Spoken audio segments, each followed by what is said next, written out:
Hello, I'm here to talk to you about the fatal mental health in schools for kids and teenagers. Did you know that 7.1% of people in schools ages 3 to 17 experience anxiety? That's approximately 4.5 million.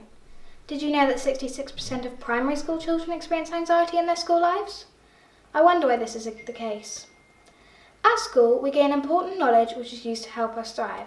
However, we do tests that are often irrelevant and often end up downhearted. But why should we? Why does that reflect on how well I can do other things I'm good at? Maybe I can't do this because I'm too shy to ask for help. Maybe I can't do this because I don't have enough self-belief. Maybe I can't do this because of my mental health. 75% of adults from both private and state schools admit that this century's school curriculum is much harder than it was for their generation. This applies to jobs as well. There are many different personas in school. Of course, I can't name them all, however there are a few that set everyone apart from each other. There are those who are joyful, those who are shy, those who are so-called popular, and those who are sensitive. This can then reflect on our learning and health. Have you ever stopped to consider that maybe those who are sensitive are living their worst life, however, maybe those who are popular are living their best? Take me, for example. I may not come across like it, but I'm quite a sensitive person at times. There have been times when I felt obligated to spend more time with my work because when I was told, and I quote, to do the best of my ability, I felt that the best of my ability would be to spend hours on my work, staying up later than usual. This placed a lot of pressure on my shoulders. It's not fair. A teen from this century has a worse case of anxiety than a 1950s psychiatric patient. Although many people say that stress is a figment of imagination which is created to scare, you create such a thing and put blame on others. Every human is born with two innate fears, the fear of falling and the fear of loud sounds. Every other fear there is learnt. How can we stop this? We need more people to see what's good in life. We need to help those who are pessimists to think positively. We need to open up and let it out. Although I myself haven't been clinically diagnosed with anxiety, I feel strongly for it and feel for those who have to go through this. In my eyes, what people have to go through seems too much, but some still go through this and we need to reduce the pressure. What are you going to do? Thank you very much for listening. Hello. Today I'm going to be talking to you about whether playing a musical instrument is good for our mental health. Did you know that when you play a musical instrument, there are fireworks going off in your brain? 87 out of 132 FSM students play musical instruments. That's 66%. But I wonder if they know just how many benefits there are. fMRI and PET scanners are machines that read our brains by detecting the amount of oxygen in blood that is circulating that part. Scientists connected these machines to somebody listening to music, and fireworks went off. These fireworks are showing aspects such as rhythm and melody that our brains put together immediately, creating the sound that we hear. After this, scientists connected these machines to musicians playing their instruments, and instead of just seeing a couple of fireworks, they saw a whole display. While listening to music can engross your brain, playing music is the equivalent of a brain's workout. Certain songs make you feel happy, sad, excited, maybe even confused or worried. I personally feel that when I play a jazzier tune, I'm more likely to practice, whereas when I play a slower, sadder tune, I become uninterested, which leads to me losing my enthusiasm. This happens because our brain is linking and coordinating not only the melody and rhythm of the tune, but also the pitch, notes, keys, movement, and so on. So much of our brain started to engage and light up, especially the auditory, visual, and motor cortexes, that musicians are able to enhance these parts of their brains and use them for other things, such as games and puzzles. Now, because so much of our brains are engaged when we play music, it actually helps to lower our blood pressure, which relaxes us and dismisses stress. Verbal memory, spatial reasoning, and literacy skills are all also improved when we play music. Scientists have also discovered that playing music helps children and adults to express creativity, which helps us to convey and cope with our feelings, and is also proven to help people cope with anxiety and depression. When I play music, I know that the only thing I'm focused on is that particular piece. Are you? This is not dissimilar to meditation.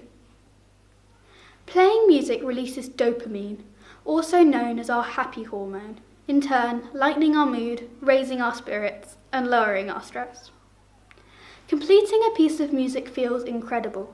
Sometimes as I'm playing them, I think to myself, how are my fingers moving like this? Or how do I know what to do? And then it sets in, and you realise that you're playing the piece, and it sounds exactly like it's supposed to. And that is an amazing feeling. So don't think that playing an instrument is just about making music. It's so much more. There is an orchestra playing inside your brain, improving many aspects of mental health. Thank you. Today I would like to talk to you about gender equality. Did you know that even in the UK there is an 8.9% pay gap between men and women? I know, shocking, right? I'm sure you've heard of the Black Lives Matter movement and coronavirus protests in America. I'm sure you've heard of Greta Thunberg and her efforts to stop global warming. I'm sure you've heard of our ancestors fighting plague and revolution and anarchy, and I'm also sure you've heard of gender equality. But have you thought about it? Current world problems have completely eclipsed gender equality, but I'm here to bring it back using the 3 W's, which you may have heard of if you've ever been taught by our history teacher. What? What is gender equality? Gender equality is the kindness to one another, the sharing of resources, and believing in someone regardless of gender. It's equal pay for the same job and loving everyone equally. Gender inequality is disregarding someone and not pushing them to be the best person they can be. It's not loving a child, not paying a worker, and not hiring an employee just because they're the wrong gender. However, some people are trying to help put a stop to this. Who? Who is trying to help stop gender equality? Emma Watson. You may have heard of her from Harry Potter, but did you know she's the UN Ambassador for Gender Equality? Carrie Grace. UK, you may not have heard of her, but how many of you have heard of the BBC? She used to work there until she was found that she was being paid £75,000 less than her male colleagues. She quit and started a movement. Ruth Bader Ginsburg. She was a lawyer and she took on a case for a male carer. These weren't believed in and ridiculed in court. She won her case and started a movement. However, some places still aren't accepting this new normal. Where? Where can we say we have perfect gender equality? Here I have a map that's telling you and me that some places are better than others when it comes to gender equality. But if you look closer, it's also telling you and me that nowhere in the world has a 0% pay gap. Nowhere in the world has gender equality. Nowhere, not even our own country. And here's what I want you to think. I'm going to be a lawyer when I'm older. And do you think I should be paid 8.9% less than my male colleagues in my year for it? No. Will I handle your case 8.9% worse? No, I won't. Gender equality, it needs to be our new normal, our second nature. So, when you grow up, can you help?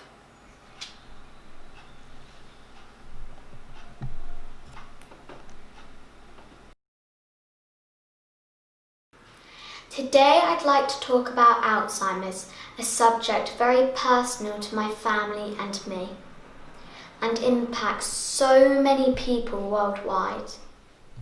Firstly, what is Alzheimer's? I'm sure a lot of you have heard of it, but do you actually know what it is? It is created from plaques and tangles in the brain which are formed in the hippocampus, where short-term memories start. Slowly, it spreads around your brain, ending in the part that regulates breathing and the heart, which can kill the person. Over 50.4 million people have it, and every 4 seconds someone new is diagnosed with Alzheimer's. It can make you lose the ability to do certain things and takes away most of your independence. Your personality can also change a long time into Alzheimer's. Not only is it incredibly hard for the person themselves, but also for their family and carer. Seeing someone you love change so much is so difficult and upsetting.